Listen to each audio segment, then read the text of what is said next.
Bien, ben, Christophe, bonjour. On se trouve donc sur la place de Périac en Haute-Vienne.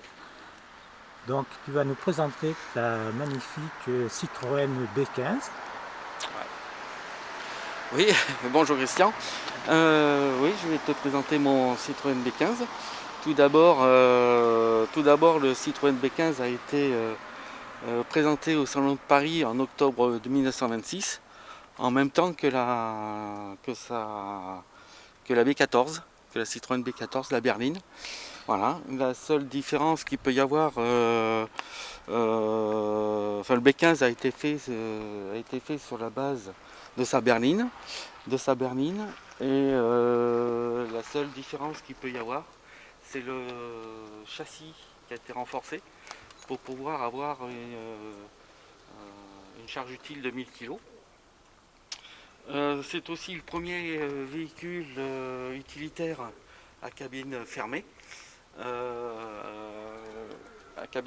C'est aussi le B15, il va reprendre toute la cabine et toute la face avant de sa berline, c'est-à-dire le capot, les ailes,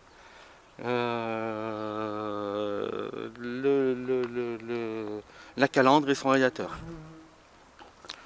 Ensuite, les différences par rapport à la berline, bon, comme j'ai dit tout à l'heure, c'est son châssis, son essieu arrière qui a été renforcé, les roues qui sont plus grandes à l'arrière,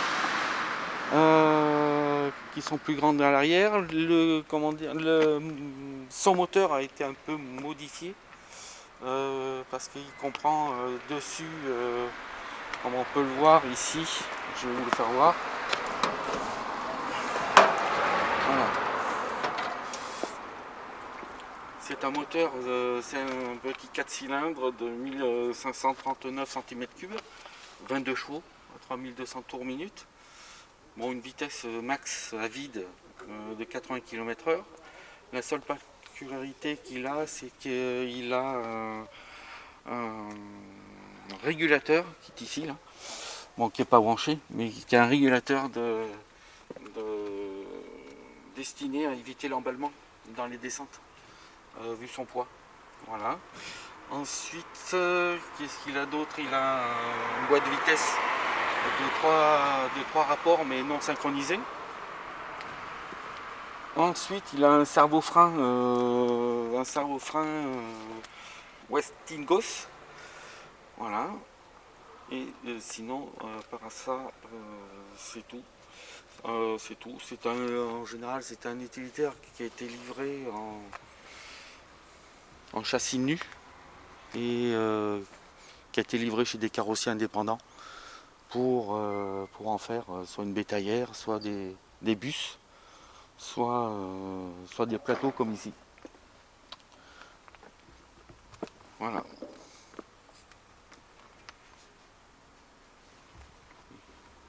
Ensuite, en août 1928, Citroën a arrêté sa fabrication. Voilà. Et celui-ci doit faire partie des derniers fabriqués.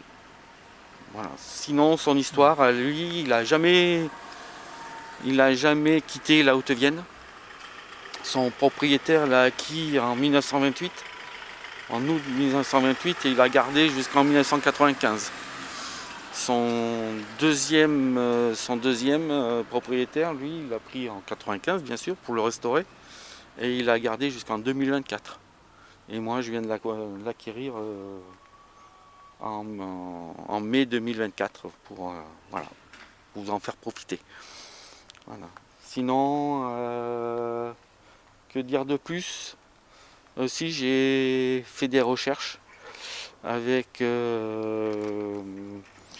les archives départementales de la Haute-Vienne et j'ai retrouvé sa première immatriculation jusqu'à ce jour. Voilà. Sinon, c'est très agréable à conduire. Et voilà. C'est voilà son petit historique et son. Que dire de plus? Rien de. Qu'elle est magnifique. Voilà, qu'elle est magnifique. Alors je l'ai laissé dans son jus parce que je l'ai récupéré comme ça. Alors je l'ai laissé dans sa poussière et pour faire vraiment un peu plus vrai. Et voilà. Ici au niveau du tableau de bord, c'est minimaliste, hein. Ici vous avez la jauge à essence. Alors la jauge elle est filaire, hein. C'est un petit fil qui traverse la carrosserie et qui va sur le réservoir avec un petit flotteur. Ça donne la hauteur de la jauge à essence. Voilà, il n'y a rien d'électrique. Hein. Ah, il n'y a rien d'électrique. C'est mécanique. C'est hein. vraiment mécanique. Hein. Okay. Ici, là c'est pour... parce que normalement le bouton qui est ici pour faire le démarrage, sauf qu'il a été rajouté là. Ensuite, ça c'est le starter. Ensuite ici, normalement c'est le niveau d'huile par rapport à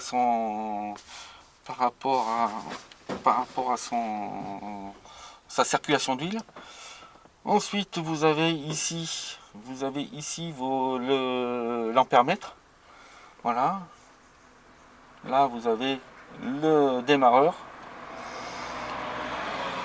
Ici c'est le robinet d'essence, ouvert ou fermé. Et ça c'est plus d'activité.